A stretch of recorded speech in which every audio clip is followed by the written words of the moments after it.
When it comes to your health care, the need for good information starts when you choose a health care plan. It used to be that if you were 65, you were eligible for Medicare. Medicare is a federal health insurance program established by Congress in 1965 for seniors and people with disabilities. Medicare is divided into two parts: Part A, which is hospital insurance, and Part B, which is medical insurance. Medicare applications are handled through your local Social Security office.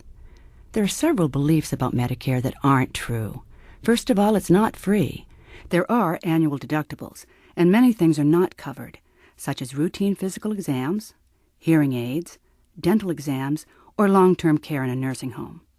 Recently, Medicare has expanded its choices for health insurance to include managed care organizations. Medicare also expanded to include a Part D prescription drug benefit that pays some of the cost of medications. Because there are many different Part D plans, it's important to choose a plan that covers the medicines you take and to know what your share of the cost will be. Rita had breast cancer years ago, in her early 40s. She had surgery and never had another problem. She will soon be turning 65, and she needs to enroll in Medicare. Listen to the concerns Rita has.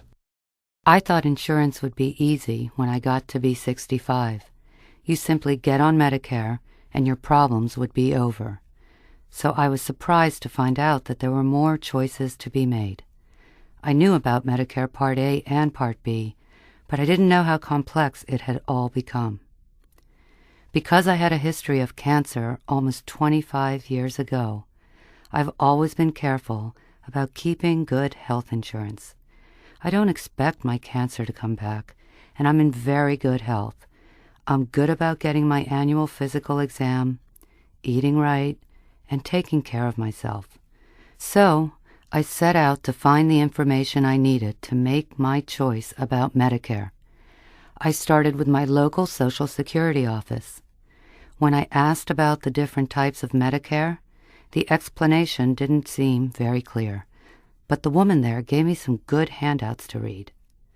First of all, one handout explained what the different options were. It said that no matter which Medicare option I chose, I would still be in the Medicare program and would receive all of the services that original Medicare offers.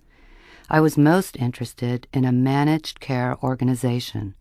For a fixed monthly premium, the managed care organization provides many different kinds of healthcare services, many of which are not provided by regular Medicare, like physical exams and vision and dental care.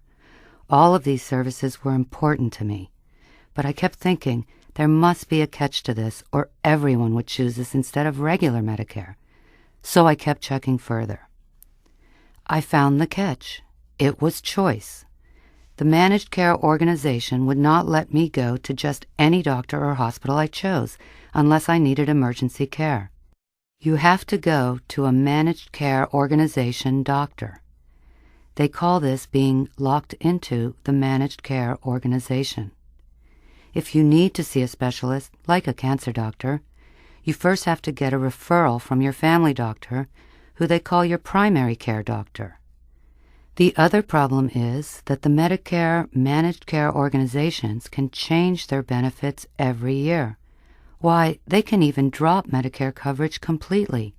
Then you'd have to change to another Medicare program. After checking out all of my questions, I did decide to select a Medicare managed care organization. My family doctor was in the plan, and the fact that right now I don't have any illnesses needing a special doctor made my choice easier. I like how easy it is. Very little paperwork or forms to fill out. And I have the right to get out of the managed care organization at any time for any reason.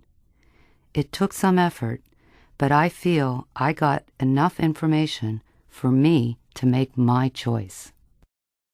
Once you have found the information you need, you are ready to make some decisions about your plan to live with cancer and its treatment. Let's look again at the example of Jim, whom we met in the Making Decisions program. Jim was newly diagnosed with prostate cancer.